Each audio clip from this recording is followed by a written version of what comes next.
อยถามเบิ่งผลงานป่าลงเห็นบ่ป่าหลายหลาย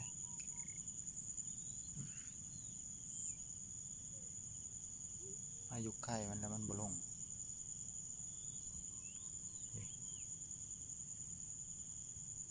มีหลายแล้ว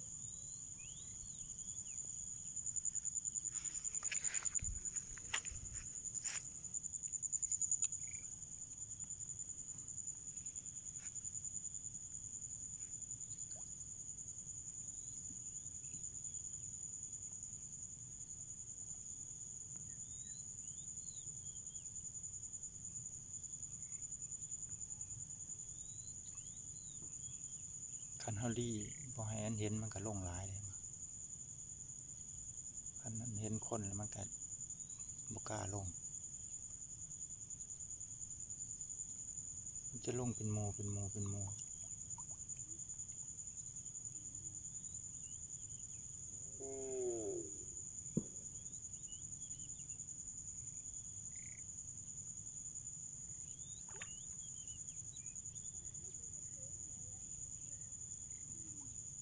ป่าหลายหลายมาปีกายเนี่ยแม่นป่าขอนแต่ว่าปีนี้ฝนตกแต่เมื่อคืนนี้เอื้อยเพิ่นไปเอาอยู่ตอนได้หลายเติบที่ถ่ายเบิ่งให้มื้อเช้านี่มันไปเอาอยู่ตอนได้แบ่งกันคนละครึ่งเลยเด้2ครอบครัวถือว่ายังหลายปานนั้นถือว่าป่าลงหลาย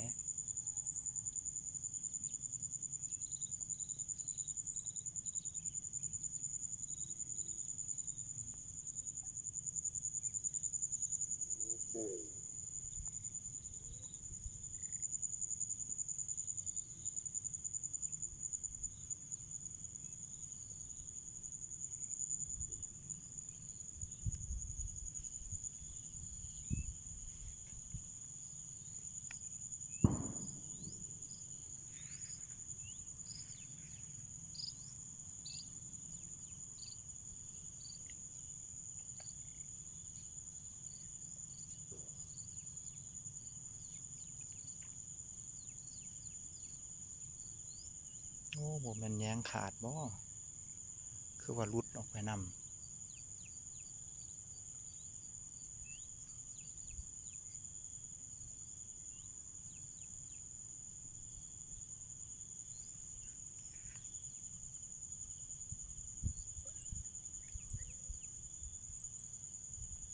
เฮามายืนอยู่ใกล้เสื้อสีแดงมันแนมเห็นมันบ่อยากมา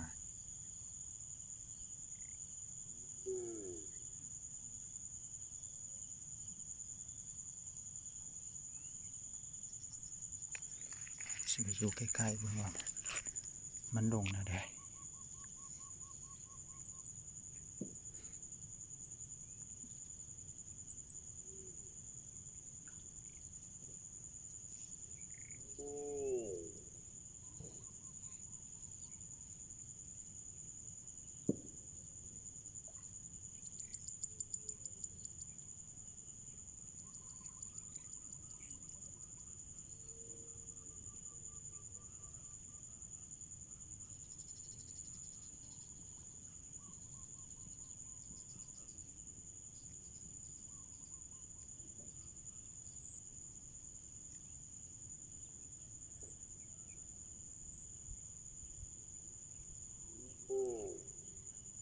มันมาเป็นแพร่เป็นแพร่เป็นแพร่เป็นหมู่เป็นหมู่มันลง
แล้วเรา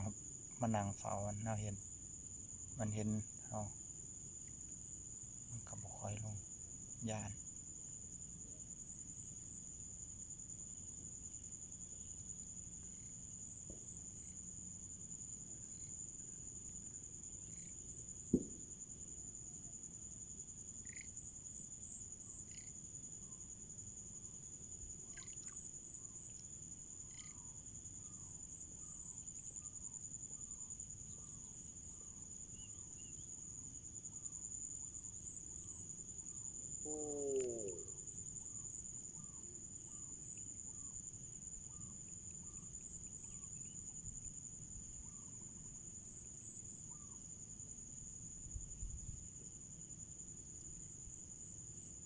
คันฝนตกอีกนี่แห้งลงหลายนี่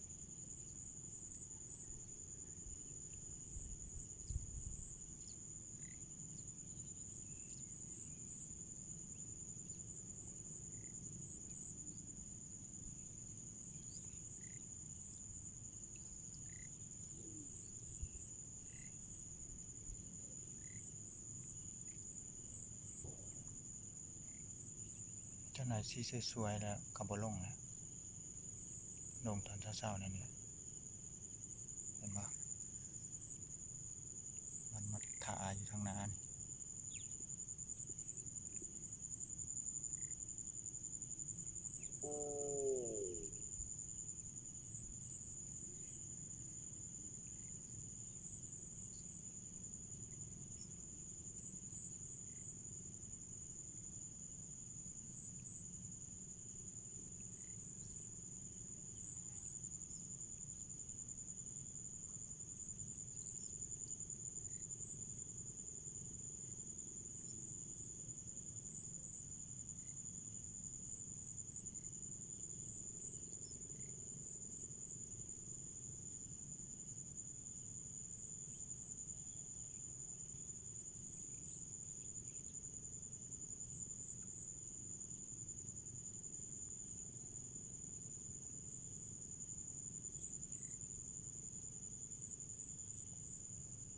ลงหลายอยู่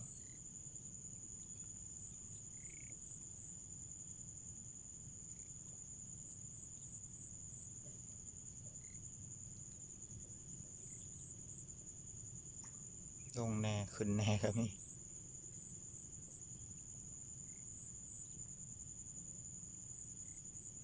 เป็นสัญชาตญาณของป่าเนาะ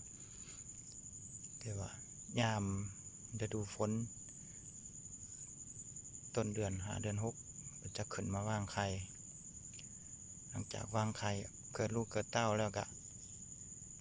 กลับลงไปอยู่แม่น้ำใหญ่ขึ้นหมายความว่าเวลาเขาเปล่งน้ำนี่มันเพิ่นจะหู้เองว่าน้ำมันไหลไปทางไหนมันจะออกมาเลย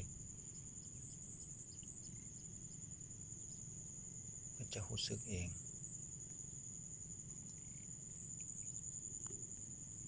เหนื่อยมือแล้ว